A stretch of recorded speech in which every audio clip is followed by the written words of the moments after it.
Hello!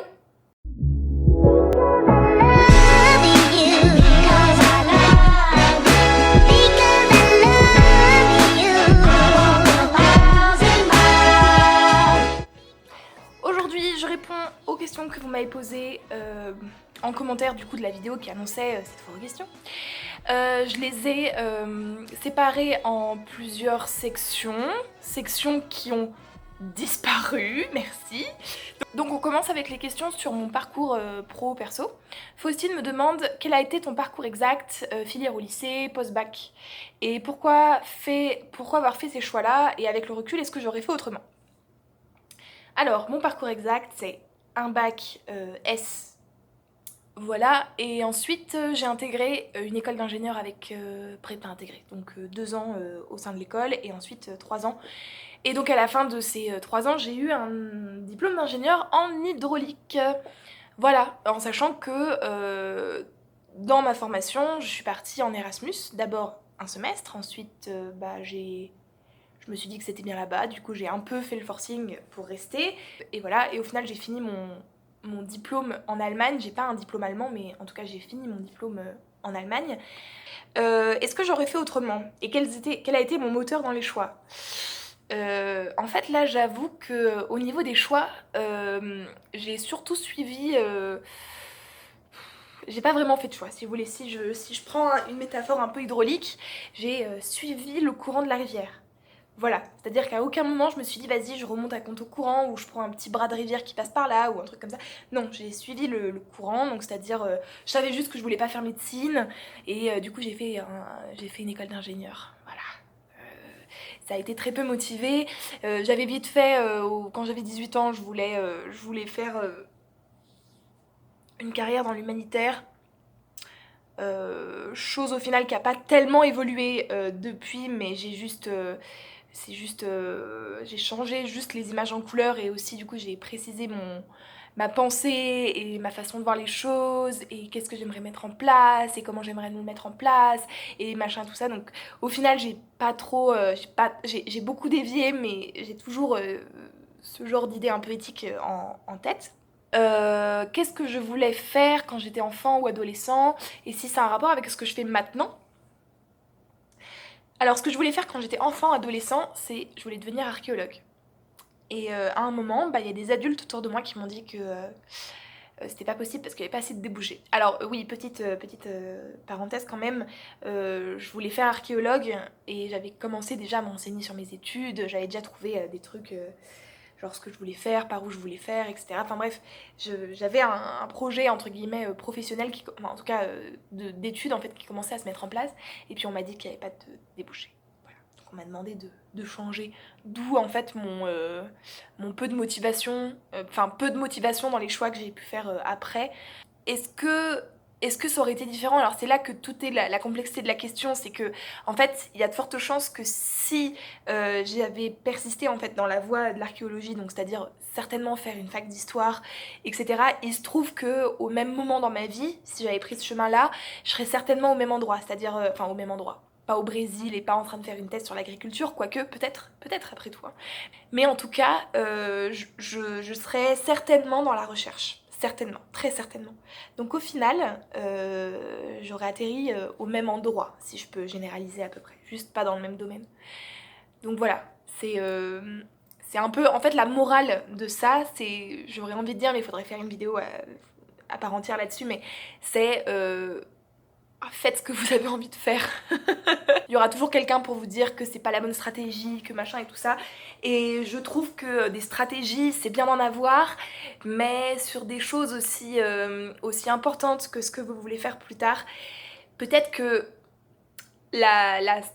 uniquement la stratégie est peut-être pas relevant, pertinent. On passe au thème suivant, qui est du coup le thème de la thèse. C'est bien, ça suit un peu chronologiquement, c'est absolument fait exprès. Donc Julien Célignac me demande pourquoi as-tu décidé de te lancer dans une thèse, donc les raisons et le déclic. Après mon diplôme d'ingénieur, j'ai travaillé 2 ans. en tant que ingénieur junior, enfin voilà, c'est quand même ce qu'on nous pousse à faire après l'école d'ingénieur, hein. On ne nous dit pas de faire une thèse, généralement on nous pousse plutôt, enfin d'ailleurs les études d'ingénieur sont plutôt poussées quand même à aller vers un registre privé à la fin. Ou bosser dans le public, mais bon, peu importe. En tout cas, à bosser à la fin de nos études. Pendant ces 2 ans, déjà, je me suis beaucoup ennuyée. Et surtout, je suis partie 2 semaines en Italie pour suivre un cours de doctorant. Et en fait, ça a été à peu près le déclic. Parce que du coup, j'ai été extrêmement stimulée intellectuellement et théoriquement.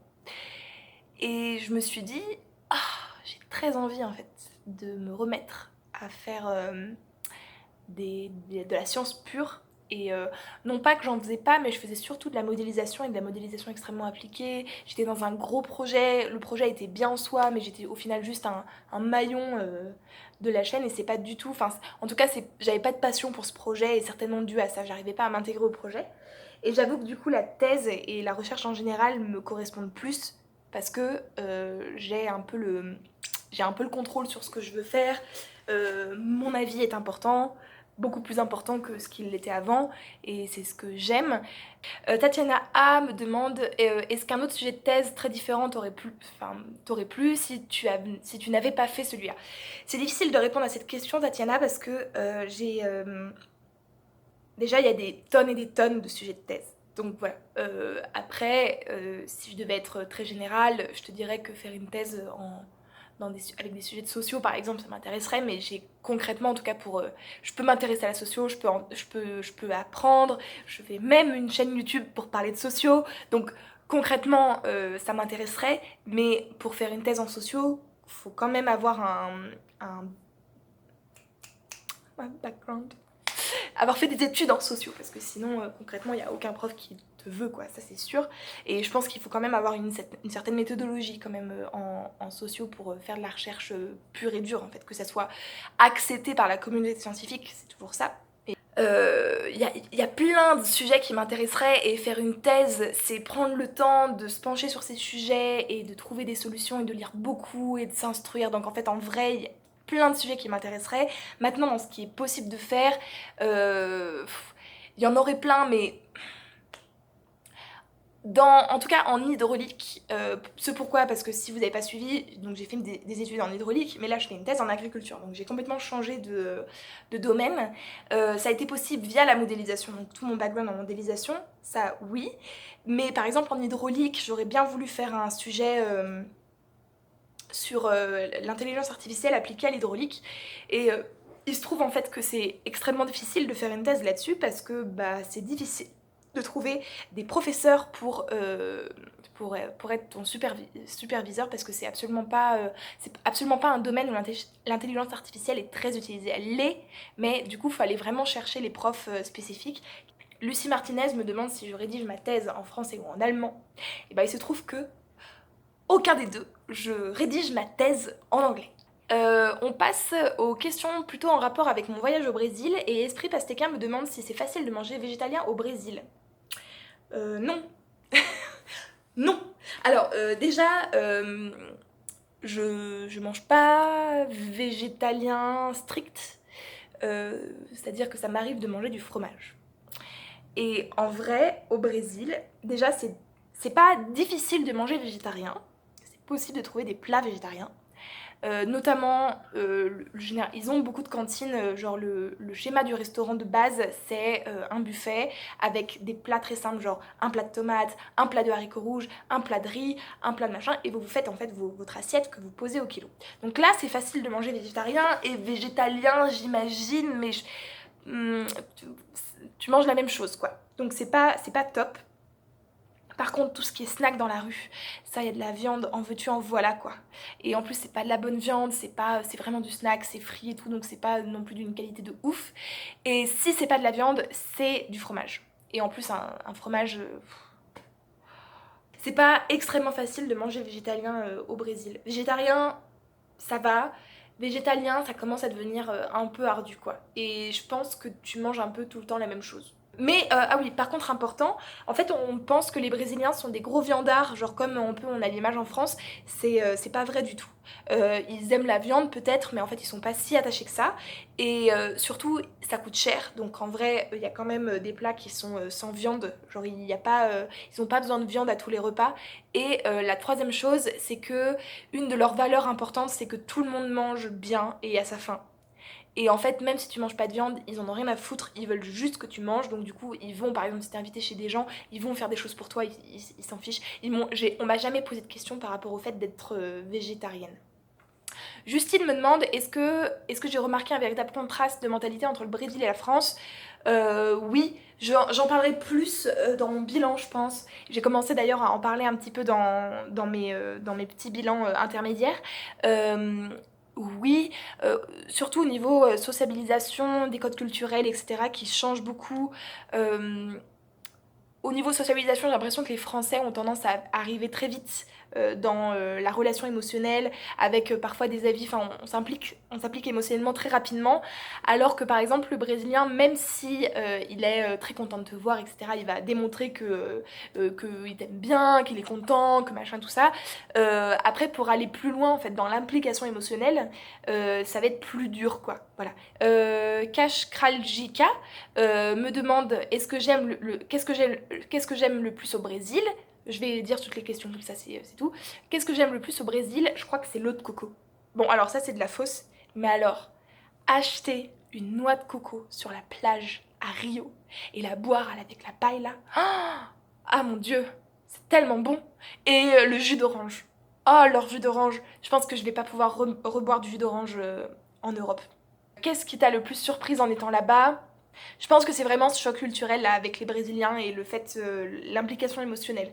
Mais pareil, j'en reparlerai. Aimes-tu faire la fête là-bas et danser toute la nuit? Euh, oui. C'est pas ce que je préfère faire dans la vie en général. Mais oui. Par contre, enlevez-vous de la tête que je passe mes nuits à danser la samba. C'est faux. Genre, les seules fois où je l'ai fait, c'était à Rio avec Laetitia.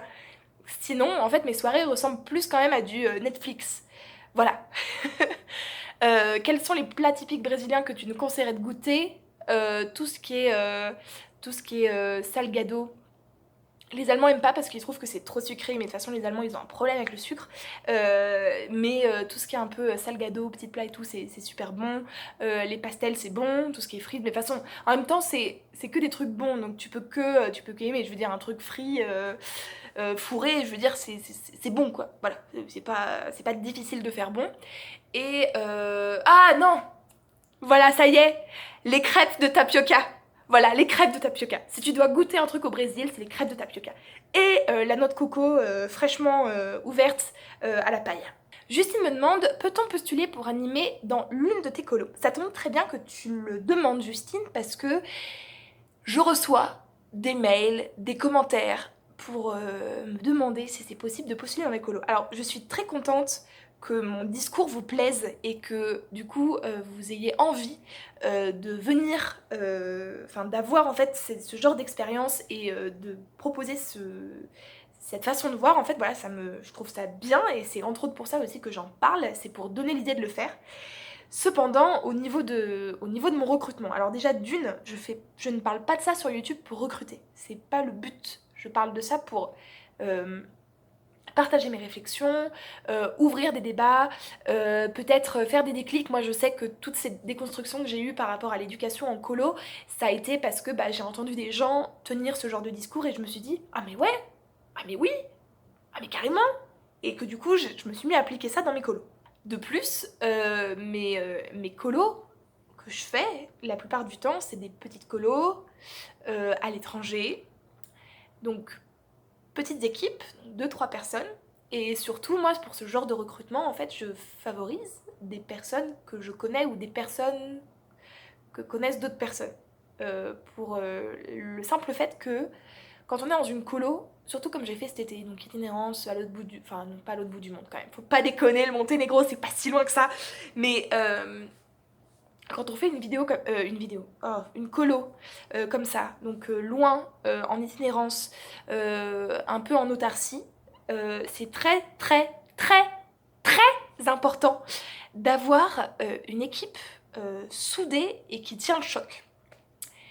Et pour l'avoir expérimenté déjà en France avec des équipes peut-être plus conséquentes, avoir des problèmes relationnels au sein de l'équipe, ça arrive quand même assez souvent, ou même des divergences de points de vue, etc. C'est catastrophique. C'est catastrophique. Et alors, en plus, en itinérance comme ça, en autarcie, machin, c'est encore pire parce que les jeunes prennent vraiment le groupe comme repère. Donc si ça claque, c'est très difficile de reprendre le coup. Donc le recrutement dans ce genre de séjour, il est extrêmement important et c'est absolument pas à prendre à la légère. Donc c'est pour ça que déjà que je favorise des personnes que je connais et donc du coup où je peux me projeter en fait avec eux. Et si vous voulez, vous m'entendez parler, alors déjà bon, c'est quand même une chose d'avoir Antithésie en vidéo qui parle d'éducation à tête reposée sans implication émotionnelle. C'en est une autre de m'avoir moi, donc la vraie moi, non pas que je sois fausse, je suis assez... On peut demander aux personnes qui me connaissent en vrai, je suis assez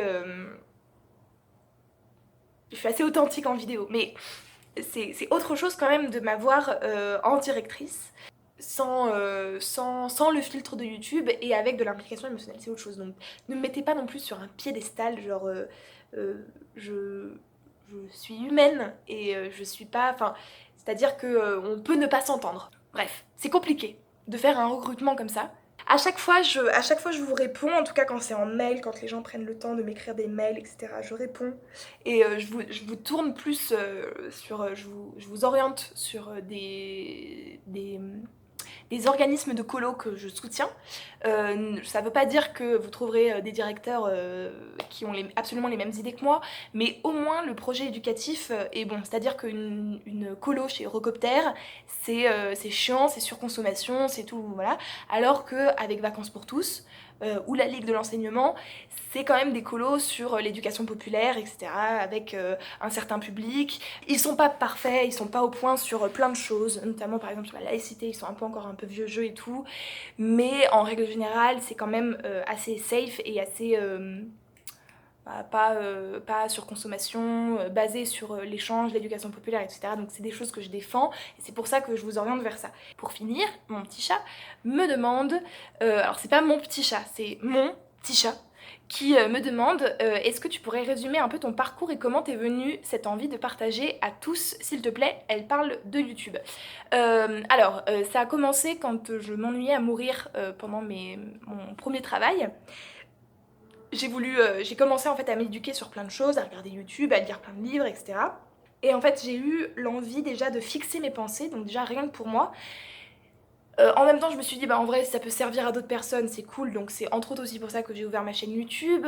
En plus, comme j'étais en Allemagne, que je m'ennuyais un petit peu, ma vie sociale n'était pas au top, etc., j'avais beaucoup de temps à donner pour ça, donc j'ai commencé à m'impliquer là-dedans. Et en fait maintenant, j'avoue que mes motivations sont toujours un peu les mêmes, mais pour le coup le partage en fait a pris plus de place. Donc notamment le partage de mes déconstructions personnelles, de mes pensées personnelles, parler par exemple d'éducation populaire, de colo, etc. Ça c'est un truc que j'aime beaucoup faire. Tu me demandes les sujets qui me plaisent le plus, c'est tout ce qui est éducation populaire. J'adore parler de ça, je pourrais en parler pendant des heures. J'aime beaucoup aussi partager typiquement bilan culture favoris. Mais après, ça en soi, j'aime aborder tous les sujets. Mais effectivement, ces sujets-là, ce sont les sujets qui me plaisent le plus. Ce sont les vidéos qui me plaisent le plus, en tout cas, à la fin. Et qu'est-ce qui... Ah oui, quels sont ceux que tu aimerais traiter mais qui te posent plus de difficultés? En vrai, tous les sujets un peu polémiques, où tu pars en débat genre long, ça me saoule. Genre tous les sujets, genre mixité, non mixité, racisme anti-blanc ou des choses comme ça. C'est des sujets en fait que j'ai pas envie d'aborder parce que en fait j'ai pas envie de partir dans le débat, de me faire arracher la gueule ou des choses comme ça. Franchement, ça me saoule de ouf. Je vais m'arrêter là pour cette vidéo. Du coup, je vous laisse du coup cliquer sur la vidéo. Alors on va essayer de faire un truc genre là, voilà. là il y a la deuxième partie, donc vous pouvez cliquer et du coup je vous dis à tout de suite du coup. Ou si vous avez la flemme de m'écouter parler de militantisme et de questions un peu diverses, vous pouvez juste attendre du coup la prochaine vidéo qui sera publiée. En tout cas, je vous dis à très vite. Ciao!